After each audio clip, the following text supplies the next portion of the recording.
क्या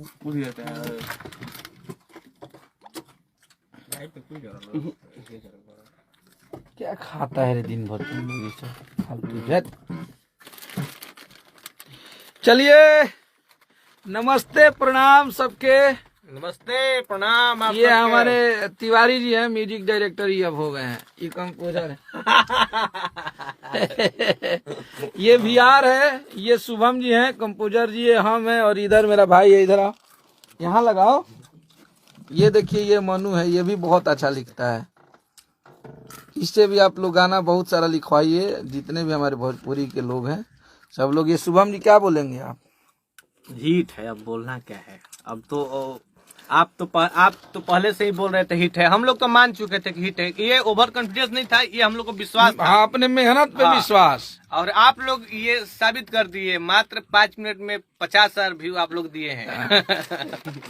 32,000 मार दे 12 मिनट में 32,000 पे तो उसे तो 1 लाख हो गया। यस, रियल टाइम की बात। बहुत आप लोग आशीर्वाद प्यार देता नहीं जाओ, और हम ही जाना तनी कि गाना के आप लोग बहुत पसंद करब। हमारे भाई जब डांस करियन से तब बुझाई कि जियो शेर गर्दा कर दिया लोग। तो हमारे हिट मशीन के जितने बीरो हैं, आप लोग सब चीज भूल के गाना बजाना पर लगी। आपका कश्यप है, सब कुछ होगा।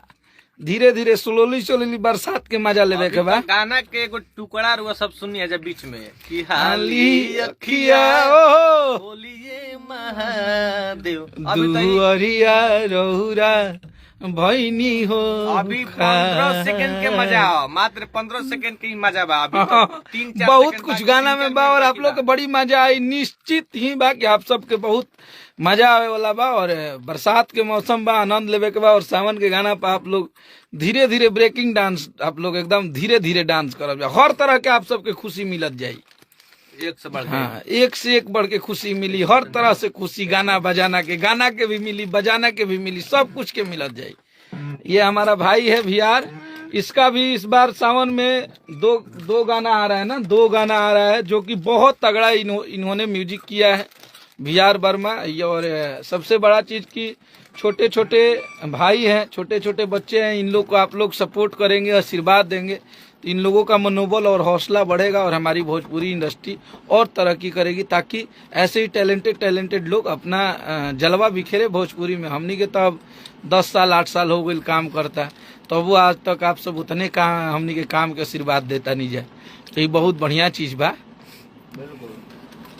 तो आप लोग अन्नपूर्णा फिल्म पे टीजर रिलीज हो गई बा, ओकरा के आप सब जाके सुनीजिए। आप सबके hit machine, trending star, super star, भोजपुरिया किंग खेसारी लाल यादव जी का, और छोट बहन बहुत ही भोजपुरी के बेहतरीन गायिका, जिसको आप लोग भी बहुत प्यार करते हैं, शिल्पी राज, राइटर। 1 मिलियन पहुंचाई आज। हाँ, और आपका राइटर आपका भाई है, कंपोजर साहब ये हैं। म्यूजिक डायरेक्टर हमारे विकास यादव जी हैं। और सबसे बड़ी खुशी की बात है कि इसमें आप लोग को नया चेहरा देखने को मिलेगा, जेकर नाम है ब्यूटी मेहता, जो कि एक स्टेज शो के दौरान ललका टी-शर्टवा गाना पे वो डांस की थी। तो हमारे पास किसी भाई ने वीडियो भेजा था, तो मेरे गाने पे उन्होंने डांस किया, तो मुझे उनका डांस अच्छा लगा था, तो मैंने उनको फ़ोन किया, क्योंकि उन लोगों से बहुत दिन से संबंध था मेरा, बहुत दिन से जान पहचान थी। और वो लोग हमारी छोटी बहन है, उनका भाई राज हमारा भाई है।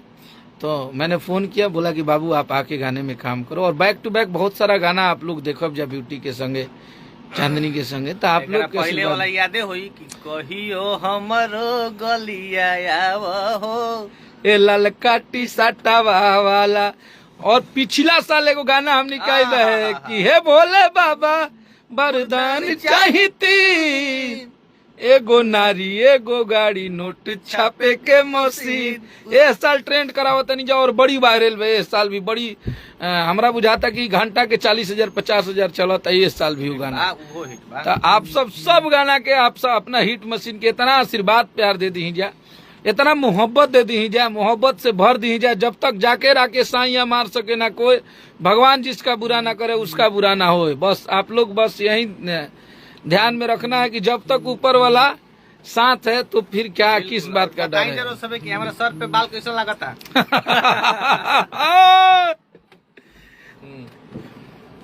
मन करता गाना दू शब्द गा दिया जाऊ गाओ। भोजपुरी है भाई, 5 सेकंड में गाना पोस्टर रिलीज हो जाएगी। गाना तो दूर के, और 5 मिनट में तो गाना ई हाली ही अखिया ई गाना ला वो में एक लाइन बाजी से ललका टी शर्टवा में रहे, खोलिए महादेव दुआरिया रौरा बहिनी दुआरिया रौरा।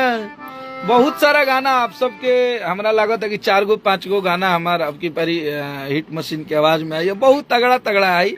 आ जवन आई तवना बना चब जा, अब की परी ढेर कहानी नइखे भइल और बहुत सारा पुराण भी नइखे गवाइल हमार, लेकिन महादेव का जो भक्त होगा वो डांस करेगा ही डांस करेगा। और कल सुबह 6:30 बजे आप लोग तैयार रहिएगा अन्नपूर्णा फिल्म पे कमर कस के एकदम नाचे खाती। अब सब कुछ छोड़ के खाली डांस करना है। महादेव का महीना बा। ई तो गाना हमने क्या हुआ था, ई वाला छोड़ के अगला वाला सुना दिया हो।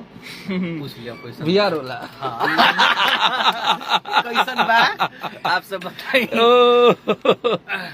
चलिए कोई बात नहीं, हमनी के देवड़ी से, ये देवड़ी हम लोग के देवड़ी से भाई बोल रहा है, पम्मी यादव फैंस क्लब देवड़ी मलियाबाग हमारा गांव भी। वाह रे भाई वाह।